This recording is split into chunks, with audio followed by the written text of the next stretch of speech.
Deceased Hope at World's End issue 9 sees Superman tell Lois that millions of people in Kahndaq were reduced to monsters, wondering why Black Adam just didn't ask for help. Lois knows that some people can't see beyond their own pride, and asking for help is a sign of weakness. She knows the opposite is true, and asking for help takes bravery and strength, and even Superman hasn't been afraid to ask for help. Lois tells Clark that she's there for him, kissing her husband as Jimmy Olsen comes in, shocked at what Mr. Kent would think of seeing the two kissing. Superman tries to explain, but Jimmy reveals that he's messing with him since he's always known Clark was Superman. Clark is surprised, but Jimmy explains that he's taken so many photos of Superman, working on them, manipulating them, blowing them up, and staring at them all day, and sharing an office with Clark as well. Clark asks why he didn't say anything, learning the boy didn't want Superman to worry about his safety since he's got the world to worry about, and he didn't want to add to that. Jimmy leaves, saying that Cyborg wanted to show them all something, so the heroes gather as Victor reveals him and Lex managed to connect to a few LexCorp satellites, reassuring Wink and the Air that they are safe since the satellites are running on a closed network and these ones don't shoot lasers. Lex reveals that they have identified some large concentrations of anti-life zombies, believing that they are drawn to life. Flash theorizes that that means that every cluster at the heart of it is a survivor, and they can start a global rescue operation because of this. Wonder Woman and Green Lantern both reveal that Themyscira and Ivy's gardens will open up to survivors as Superman begins to put together a strike team. Talia al Ghul, however, interrupts him,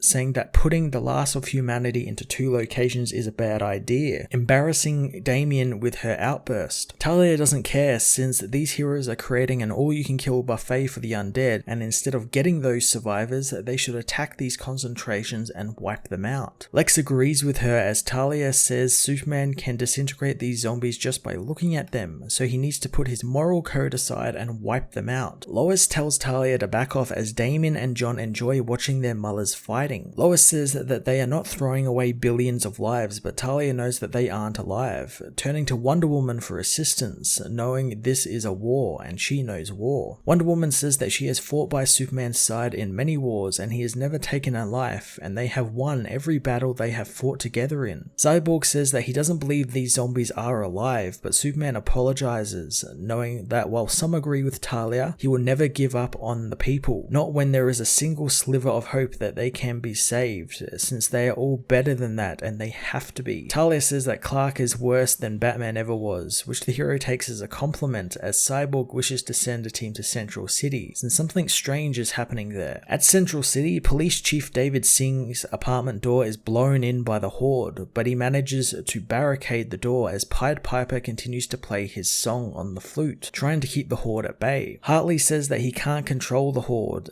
since all he seems to be doing is attracting them. David wonders if he's tried turning the flute upside down, as Hartley says that he can't save him. David knows it's okay, since he's got 2 bullets for them ready. Hartley knows that's not really comforting, but David knows it's more pragmatic. But Hartley isn't sure, since being undead might be better, and maybe being a zombie is more euphoric and experienced than they know. He wonders why David only put 2 bullets in the gun, wondering why the man didn't load the whole mag, since he doesn't want to screw up and shoot his ear off and then be turned into a zombie. Zombies bang on the door as David asks Harley what to do, learning the former villain wants to fight. Soon they hear a voice in their heads as a hand reaches through the wall, causing David to shoot his 2 bullets, which hit the wall next to the arriving Martian Manhunter, who says that they will be safe now. As Manhunter carries the men away from the building, David apologizes for shooting him, thinking that he was a ghost. Hartley asks if the man does believe in ghosts, and David says that he doesn't believe in them, but then again, he never believed in zombies, so he's just leaving the door open on that. Superman asks the arriving men why all the zombies were congregated there, learning that it was thanks to Hartley, which causes the Pied Piper to become the most important person in the world, as the heroes hope his flute will provide them with a miracle. Deceased Hope at World's End issue 9 was a pretty simple issue that looked to transition us over from the previous action-packed Black Adam zombie army-centric stuff to the heroes saving the remaining people on Earth, and maybe finding a new way to stop the zombies. zombies. Again, this wasn't really an issue filled with giant revelations or any big information on the story. We got a cool moment that reaffirms Superman's stance on no killing and being a symbol of hope in times of darkness. And I really do like what Pied Piper's role is here, with him maybe being like kind of a central figure in a way to corral the zombies. Tom Taylor does excel in writing these rather lower tier heroes and villains in great integral roles, so I'm looking forward to seeing what happens in the coming issues, and for all we know he's probably going to die straight away since of course this is a Tom Taylor book. I'm going to give this issue an 8 out of 10.